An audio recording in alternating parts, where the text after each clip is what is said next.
नमस्कार मित्रों, हमारे इस YouTube चैनल ज्ञान सेतु में आपका स्वागत है। मित्रों, भारतीय इतिहास के अनुसार सतयुग में मनुष्य की औसत आयु लाखों वर्षों की हुआ करती थी, जबकि त्रेता में यह हजारों वर्षों की और द्वापर में सैकड़ों वर्षों की हुआ करती थी। इसके पीछे रहन सहन, खान पान और कर्मों का मुख्यतः अंतर बताया जाता है, जिसकी वजह से यह संभव हो गया था। उस समय वातावरण में ऑक्सीजन का लेवल बहुत ज़्यादा हुआ करता था। इसको विज्ञान भी प्रमाणित कर चुका है।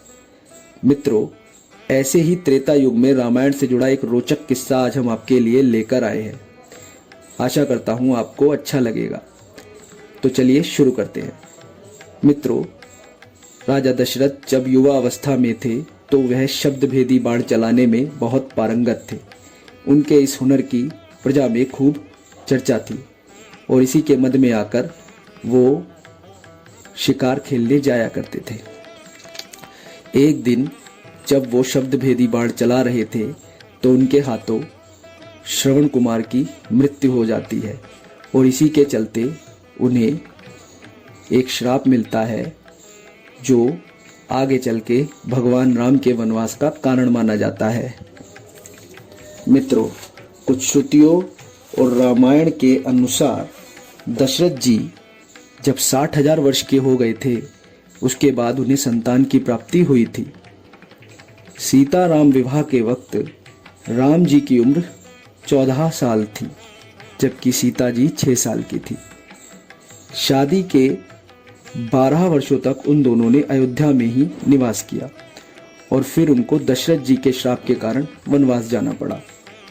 वनवास के समय भगवान राम जी 26 साल के थे और माता सीता 18 साल की थी। और 14 वर्षों के वनवास के बाद जब दोनों अयोध्या लौटे तो भगवान राम की उम्र 40 हो गई थी और माता सीता 32 वर्ष की हो गई थी। फिर अयोध्या में राम जी का राज्याभिषेक हुआ और उसी समय माता सीता ने गर्भ धारण कर लिया था। कुछ समय राम जी के साथ रहने के बाद माता सीता वन में रहने लगी और उन्होंने वहां पर लव कुश को जन्म दिया। अश्वमेध यज्ञ के समय सीता माता बच्चों समेत वापस लौट आई थी।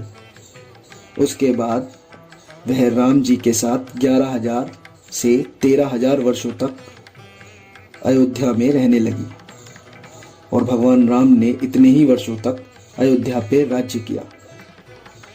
दोस्तों, आपको यह जानकारी कैसी लगी? आप हमें ज़रूर बताइएगा।